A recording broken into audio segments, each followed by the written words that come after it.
Maintenant, on va poursuivre avec un autre sujet. Un autre sujet qui lui est beaucoup moins réjouissant, mais qui est tout à fait nécessaire et il est important qu'on en parle. Voilà, et moi, alors personnellement, je vais le dire, oui, j'en ai pas parlé particulièrement sur les réseaux sociaux. J'ai pas été très loquace là-dessus parce que j'attendais justement voilà, une bonne opportunité de pouvoir parler avec des faits, avec des choses. Et puis on a justement ici l'avantage d'avoir de la longueur. On peut voilà, prendre le temps de développer des choses et je pense que c'est assez important. Et on a appelé ça donc le débat sur la diversité en sport mécanique pour voilà, vraiment prendre ça au sens large. Évidemment, vous vous en doutez, alors que là on est en train littéralement de casser ma rue derrière moi, c'est assez fabuleux. Le Mans est en train d'être détruit, c'est assez terrible. C'est la guerre, Michael, c'est la guerre. Oh merde, il faut que je me mette à couvert, c'est incroyable.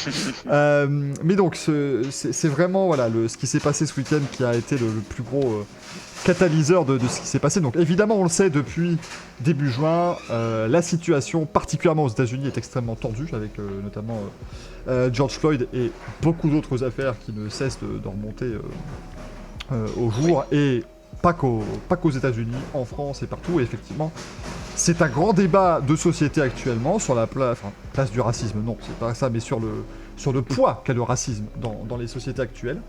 Et évidemment, on ne peut pas s'empêcher de dire que il faut en parler dans le sport mécanique aussi. Le sport en général reste un pilier de toute société moderne, et c'est vrai que de notre côté en sport mécanique, la diversité n'est pas véritablement représentée. Et on a déjà évidemment le premier débat qui est les femmes en sport mécanique, mais même si on parle de diversité simplement de couleur de peau ou d'origine, je vais dire, planétaire, c'est pas vraiment le meilleur élève. Alors, et moi en fait c'est assez drôle parce que ce qui s'est passé ce week-end, en gros on rappelle donc le week-end dernier la NASCAR était à Talladega dans l'Alabama. Alors l'Alabama c'est comment vous expliquer, sur l'échiquier politique ceux qui votent dans l'Alabama sont à droite de Marine Le Pen à peu près, hein, c'est pour vous donner une idée globale. Donc c'est pas déjà voilà l'endroit le plus accueillant, et la NASCAR a banni récemment l'utilisation du drapeau des Confédérés. Donc le drapeau des Confédérés, c'était le drapeau lors de la guerre de sécession. Les États du Sud, qui étaient pour l'esclavage, parce que c'était la base de la guerre de sécession, c'était, continuons non esclavage, et donc ils avaient décidé de faire sécession justement des États-Unis, et de faire leurs États confédérés. Donc vous vous doutez bien qu'en 2020, un symbole d'esclavage, c'est pas tout à fait le bienvenu, même sur un circuit de NASCAR, qui est encore vu comme le sport pour les rednecks, ça c'est bien normal. Et le problème, c'est que donc dimanche, la NASCAR est venue à Talladega faire sa course, qui a eu lieu lundi finalement à cause de la pluie, et dans la soirée, on a retrouvé une corde de pendu dans le garage de Bubba Wallace, qui est le seul pilote afro-américain, seul pilote de couleur en NASCAR. Ça a évidemment provoqué un émoi gigantesque, ça c'est tout à fait logique. Je vous mets une petite photo ici qui a été prise devant la grille de départ, donc vous voyez c'est Bubba Wallace justement qui est au premier plan, et derrière lui, et sa voiture numéro 43 de Thierry Charpetti, vous n'avez pas que les pilotes de NASCAR, vous avez le peloton, le paddock entier de la NASCAR qui est présent et qui était à ses côtés. Ils ont poussé sa voiture en fait jusqu'à l'avant du peloton alors qu'il devait partir beaucoup plus loin pour justement montrer que toute la NASCAR était avec lui. Bon, le problème aussi c'est que on a vu que apparemment après enquête du FBI notamment, la corde de pendu était là depuis le mois d'octobre. Donc c'était pas un acte raciste qui d'un côté en fait beaucoup disent la NASCAR s'est fait avoir, la NASCAR a brouillé les pistes, c'est un scandale. Moi je dis juste c'est une très bonne nouvelle, ça veut dire que dans le paddock de la NASCAR personne n'est raciste visiblement au point de faire ce genre de geste absolument abject. Donc c'est déjà une bonne chose, et la réaction de tout le paddock a été vraiment la bonne.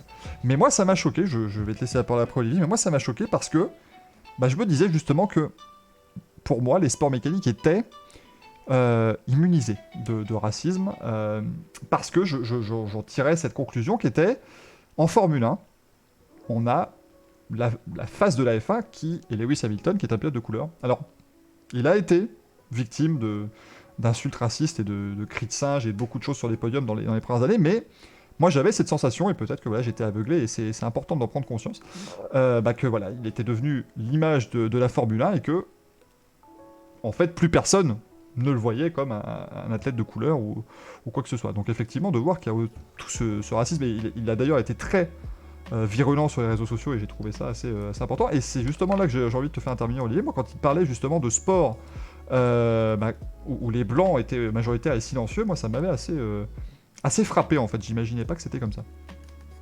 Alors, oui, parce que c'est vrai que chronologiquement, après ce qui s'est passé avec, George Floyd et cetera, Hamilton a réagi de cette façon-là, en dénonçant le manque de réaction de son univers, la F1, de son sport. À juste titre, il faut quand même le préciser parce que il a été le seul à réagir à ça. Il a réagi en tant que personne de couleur, c'est tout à fait légitime. Il a réagi aussi en tant que sportif et là, c'est vrai que, son message, il était, malheureusement légitime, je pense. Hem, voilà, il a dit qu'effectivement, il n'était pas étonné, étant donné qu'il s'agissait d'un sport, majoritairement blanc et je pense qu'il parlait pas de la F1, mais aussi de l'univers des sports Ouais. mécaniques de façon globale. Ça reste assez vrai. Alors, ça reste assez vrai si on prend les faits. Vous avez énormément de pilotes, blancs, heu, disons les Tout choses à comme fait. elles sont. Je pense qu'il y a des raisons économiques à ça. Il faut pas, on va pas parler de racisme directement. Il est clair et très évident quand même que, il y a des raisons économiques qui font qu'on amène, je veux dire ça comme ça, plus facilement, des pilotes qui ont plus de moyens financiers à accéder au sport automobile, au sport mécanique, puisque ça coûte beaucoup d'argent. Mmh. Heu, on voit quand même des pilotes de couleur et d'origine, on va dire, différentes, hem, arriver au sommet du sport auto et Hamilton est évidemment l'exemple, le plus frappant. C'est une évidence, même s'il est anglais, qu'il n'a que entre guillemets «des origines», Mmh. il n'est pas, je veux dire, il n'est pas noir, africain ou noir américain. Il est bien britannique. Il est métis de toute façon, ouais, donc ouais, Il est métis, mmh. voilà, son papa c'est la Barbade, hein, je pense, Ouais, il me semble, ouais.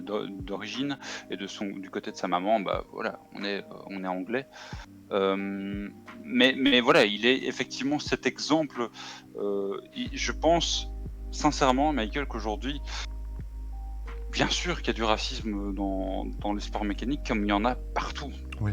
Oui, ça je Heu, pense, ouais. on est quand même dans une époque, alors on va essayer de rester quand même dans le sujet sport auto, et sport mécanique, mais on est dans une époque où c'est vrai, le racisme est beaucoup plus dénoncé parce que beaucoup plus montré, parce que beaucoup plus filmé.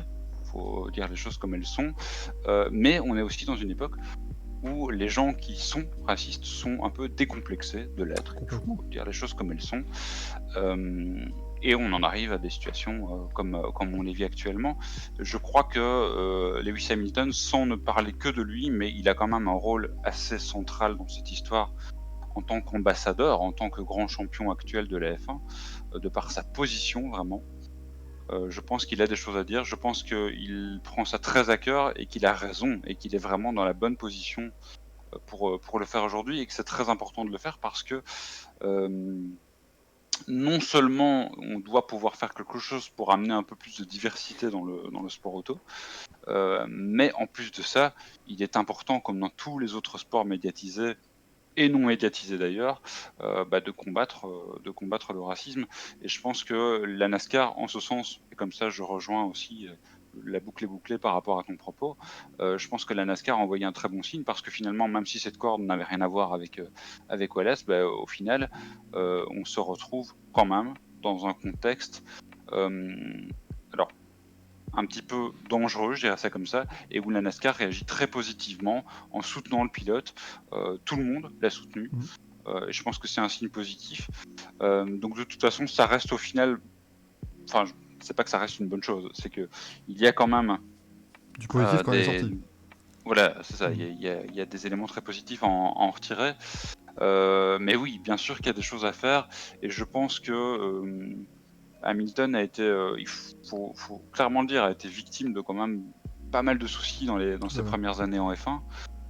Je pense qu'aujourd'hui, il est encore un petit peu victime de ça. Je pense notamment à son pays, où, beaucoup d'anglais, de britanniques aujourd'hui, l'accusent parfois de manquer un petit peu de fibre patriotique, ce qui est loin d'être le cas pourtant, hein. C'est un Mais, peu là.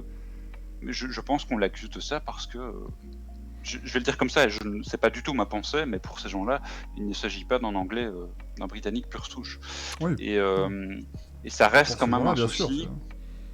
Même si on voit qu'à Silverstone, il est énormément soutenu, il y a pas de souci. Maintenant, il y a beaucoup de monde à Silverstone et je pense qu'il y a beaucoup de gens qui sont supporters d'Hamilton là-bas. Il y en a aussi toute une série qui ne le sont pas. Et je pense que dans les détracteurs d'Hamilton, il y en a beaucoup, et c'est normal, quand vous gagnez beaucoup, on a toujours beaucoup de détracteurs, donc c'est tout à fait logique. Malheureusement, il y en a qui le sont encore pour de mauvaises raisons. Et en 2020, bah ouais, la phrase va être facile, Michael, mais c'est pas normal, quoi. Non, t'as tout à fait raison. Mais j'ai beaucoup mis ton propos sur oui, le racisme décomplexé. C'est le gros problème aujourd'hui. C'est que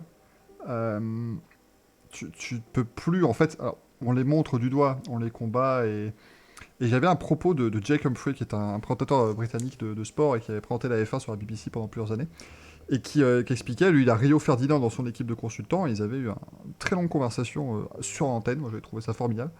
Où il avait dit, effectivement, qu'il n'est pas raciste, qu'il déteste toutes les pensées racistes que peuvent avoir certaines personnes, mais qu'il n'a jamais combattu proactivement le racisme. Et c'est ça, en fait, qui m'a frappé et qui aussi pousse à la conversation. C'est qu'on on est tous indignés quand il y a un acte raciste qui est proféré quelque part, et c'est honteux.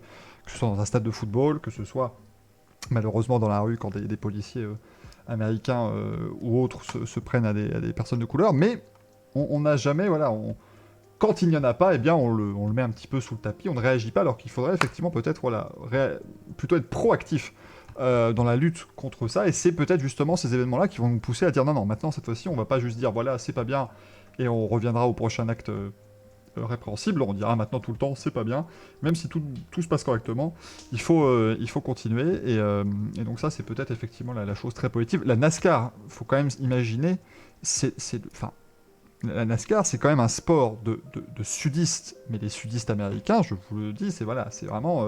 on faisait la fête avec le drapeau confédéré dans la Victory Lane à l'époque quand on gagnait les courses, hein, dans les années 70. C'est un sport qui a soutenu il y a 4 ans Donald Trump à l'élection présidentielle. Alors, ce n'était pas la même personne qui était à la tête de la NASCAR. Donc, voilà, on peut imaginer que ça a déjà changé un peu là-dessus, mais que la NASCAR fasse ceci... c'est un geste extrêmement fort, parce que le drapeau confédéré, c'est une polémique qui a eu lieu il y a plusieurs années en NASCAR, enfin aux États-Unis surtout, et la NASCAR avait réagi un peu mollement, parce que justement voilà, c'était encore un peu leur base. Là ils se sont totalement, ils ont aliéné toute la partie de fans qu'on va appeler racistes pour faire rapidement, mais de fans en tout cas sudistes et vraiment les rednecks pure souche. C'est quelque chose de très risqué pour leur image, mais ils n'ont pas hésité à le faire, parce que c'est la chose décente à faire. Et ça, voilà, je trouve qu'il y a un certain courage, peut-être pas forcément, peut-être que le mot est un peu fort, mais en tout cas, voilà, une certaine noblesse à dire on va dans le sens de l'histoire et pas dans le sens de ce qu'on a à faire.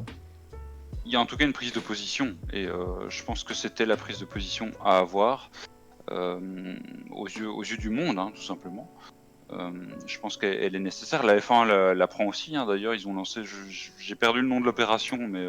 We Race as One, ça s'appelle, voilà, ouais. C'est ça. On va justement en parler. Qui est en cours. Mais donc voilà, ça réagit positivement. Je pense qu'il est important de le faire. Et juste un tout petit mot là-dessus, parce que tu parlais de finalement alors, on dénonce sans dénoncer, hein, on dénonce presque en acceptant parce qu'on ne réagit pas vraiment et qu'on ne combat pas vraiment. Je fais le parallèle très rapide avec le football qui fait d'énormes campagnes antiracistes depuis des années, mais qui finalement se contente de faire des campagnes. Et à un moment donné, et on voit que beaucoup de joueurs de foot de couleur réagissent dans ce sens-là, ça suffit en fait les campagnes, c'est pas assez. C'est pas assez, il faut aller beaucoup plus loin que ça. Quand vous avez des cris de singe, quand vous avez des banderoles, même encore aujourd'hui aujourd'hui non, mais dans des stades de foot. Voilà. Non, mais c'est ça. Mais moi, je trouve que le cas de l'Italie est assez dramatique. Enfin, on assiste quand même depuis des années à une recrudescence d'actes racistes dans les stades italiens, alors que, le sens de l'histoire voudrait justement que non, ça devrait aller en diminuant. C'est quand même la logique. Et d'ailleurs, quand tu disais qu'Hamilton était victime, moi je pensais évidemment majoritairement à l'Italie, parce que il était peut-être sifflé dans d'autres pays, mais tu peux toujours aussi simplement siffler quelqu'un parce que tu n'aimes pas le pilote ou tu n'aimes pas le sportif. Mais quand tu viens à faire des cris de singe, comme c'était le cas à Monza, et à Monza, il y a du monde sous le podium, hein, donc ça s'entend très fort. Quand vous faites des cris de singe, c'est très clairement raciste. Donc, y a pas de, voilà, y a pas Voilà, de- c'était pas, il faut, parce on pourrait toujours voir ou entendre certaines personnes réagir comme ça. C'était pas uniquement parce qu'Hamilton était le concurrent numéro un des Ferrari. Hein. Je pense Non. qu'il faut pas se leurrer là-dessus. Euh, Bien sûr, Tu ça ne peux pas le dire. participait. Si tu fais des cris de singe, tu peux pas dire que c'est Voilà, le c'est ça. sportif. Sinon, si par exemple, quand il monte sur le podium à Monza avec Button, et qu'il y a des cris de singe, tu dis ah mais c'est pour Button aussi, c'est parce que non, ça marche pas. Tout ton Ça marche argumentaire pas. tombera à l'eau. Donc voilà, c'était clair. Et alors là où j'ai trouvé extrêmement intéressant, et c'est là où je pense la Formule 1 gère très bien le problème, et Lewis Hamilton en particulier, c'est que il lance des initiatives qui ne sont finalement pas totalement des campagnes contre le racisme. Il y a une partie campagne contre le racisme, notamment dans We Race as One, mais il y a surtout une volonté farouche d'intégrer des gens de milieux ethniques divers. Et c'est ça, je pense, qui est important. Lewis Hamilton, je trouve qu'il a eu la meilleure réaction possible. Il aurait pu donner 3 millions de livres à une association anti-racisme et dire voilà, j'ai fait le boulot. Non, il met en place une fondation. Certains, évidemment, beaucoup diront c'est trop tard, machin, beaucoup trouveront à redire. Moi, je dis toujours dans ces cas-là, mieux vaut tard que jamais. C'est évidemment trop tard, mais c'est fait et c'est le plus important. Il met en place, voilà, comment dire, un organisme, on va dire, qui va permettre, tout d'abord au Royaume-Uni, et on espère que ça pourra s'étendre à l'Europe et au monde, mais de trouver justement des gens brillants, de couleur, et de leur permettre eh bien, d'accéder aux métiers des STEM, donc c'est tous ces métiers, on va dire, d'ingénierie, de haute pression, et donc notamment, parce que c'est évidemment là que ça le concerne, notamment, voilà, c'est principalement, en gros, pour vous donner une idée, ça peut former des ingénieurs de Formule 1 à venir, parce que ce qui est fou en F1, c'est que Lewis Hamilton est le seul pilote de couleur, ça, on le voit bien, mais franchement, allez vous balader dans un paddock de Formule 1, c'est quasiment le seul homme de couleur dans un paddock de Formule 1, il y en a quelques-uns, mais ça reste très très peu comparé Oui. aux proportions qu'on peut voir dans la société. Voilà. Sans vouloir dire, parce qu'évidemment certains vont vouloir faire l'amalgame, évidemment il n'est pas question de dire il faut qu'il y ait 50% de blancs, 50% de noirs, ou non, 33% de blancs, 33% de noirs, des hispaniques, non, c'est pas ça. Mais c'est simplement, à un moment donné, une société multiculturelle est représentée par plusieurs ethnies différentes, il est normal qu'en Formule 1 on puisse le faire, et c'est là que Hamilton a été justement intelligent, c'est qu'il s'est rendu compte que le problème n'est pas que du racisme. S'il n'y a pas de noirs en F1, ce n'est pas que du racisme, simplement aussi qu'ils n'ont pas souvent les mêmes opportunités. Là, ça peut rejoindre le côté racisme, mais ils n'ont pas les mêmes opportunités, comme tu disais, au niveau du financement, au niveau aussi, et c'est triste à dire, mais beaucoup évidemment grandissent dans des quartiers défavorisés. Donc même si eux sont brillants, ils n'ont pas forcément l'accès à des écoles de très haut calibre, ils n'ont pas accès à des universités, tout ça. Donc voilà, c'est une très bonne opportunité. Moi, je trouve que c'est parfait ce qu'il fait là. Voilà, c'est trouver les meilleurs et leur offrir une chance, parce qu'ils le méritent et que la vie ne leur aurait pas forcément donné normalement. J'aimerais, Michael, pour terminer sur le sujet rapidement, réagir à ceux qui pourraient éventuellement nous entendre et se dire oui, mais bon, c'est normal que la F1 soit largement dominée et occupée par des personnes de couleur blanche, puisque c'est un sport européen au départ. J'ai envie de répondre oui, évidemment oui. Maintenant, c'est devenu, il faut aussi le dire, un sport mondial. Qui plus est, c'est un sport qui aujourd'hui, après le rachat par Liberty, se veut très ouvertement, vraiment mondial à l'échelle très internationale. On va partout dans le monde et je pense que ça va encore s'accentuer et que 2020 sera certainement une exception par rapport au nombre de Grands Prix européens. Et donc voilà, à partir du moment où vous voulez être un sport mondial qui représente le monde, Hamilton, comme la F1 d'ailleurs, avait déjà discuté du fait qu'on aimerait avoir un peu plus de représentation à l'échelle mondiale, hein, d'autres pays. Hamilton avait déjà aussi parlé de cette diversité, mais maintenant ils ont d'ailleurs, que ce soit lui ou la F1, l'occasion vraiment d'agir concrètement, et je pense que ce qui s'est passé a donné un coup de boost, un coup d'accélérateur. Le contexte aussi peut-être laisse un tout petit peu plus de temps pour le faire, et tant mieux, parce qu'il est, tu l'as dit, mieux vaut tard que jamais de toute façon. Mais c'est pas si tard que ça. Je pense que tu l'as aussi expliqué tout à l'heure. On est dans une période quelque part de recrudescence, parce que dans une période comme j'en parlais un peu avant, j'allais dire de manque de complexe, mais non, mais tu vois ce que je veux dire. Oui, oui, Il y a plus de complexe justement clairement. chez les personnes. Je vais encore prendre le raccourci raciste et tout ce qui s'ensuit. Il y a de moins en moins de complexes de ce côté-là, et donc forcément il faut agir. Donc voilà, je pense qu'il est temps et que c'est pas une question de tard ou pas assez ou trop tôt. Il faut agir. Et bien sûr que le monde du sport a quelque chose à faire là-dedans plus que jamais. Comme d'ailleurs la F1 est un sport très très médiatisé. On voit que la F1 prend à cœur aussi d'avoir un rôle, par exemple, je prends le thème de l'écologie, hein, ils essayent quand Mhm. même de travailler là-dessus, le fameux zéro carbone, tout ça, tout ça. Euh, c'est beaucoup de com, mais on essaye quand même sur le fond d'amener des choses. Et bah voilà, c'est pareil à ce niveau-là. Alors tout n'est pas rose. On sait qu'il y a une part de com, on sait que évidemment il doit y avoir parmi des acteurs de la F1, euh, je sais pas, peut-être des gens racistes ou peut-être des gens en tout cas qui se sentent pas concernés, ça c'est sûr. Mm. Euh, mais globalement ça bouge. Et on voit avec cette réaction de la NASCAR que quand même on a envie d'amener des messages forts, et ça je trouve ça très bien. C'est ça, exactement. Shinzo Jin qui aurait dit le problème ne viendrait pas aussi du coup des formules de promotion, de ça. Oui, bien sûr, mais Oui, c'est parce que tu le disais, voilà, effectivement, tous les sports en fait sont européens quasiment. C'est quasiment voilà l'Europe qui a inventé tous les sports. Et en athlétisme, en football, en basket, vous avez toutes les ethnies qui sont représentées, mais évidemment, il est beaucoup moins cher quand vous avez votre fiston qui vous dit papa, papa, je veux faire de l'athlétisme, du foot ou du basket. C'est beaucoup plus facile de lui acheter un ballon de basket que de lui acheter un karting. Donc voilà, on comprend bien évidemment.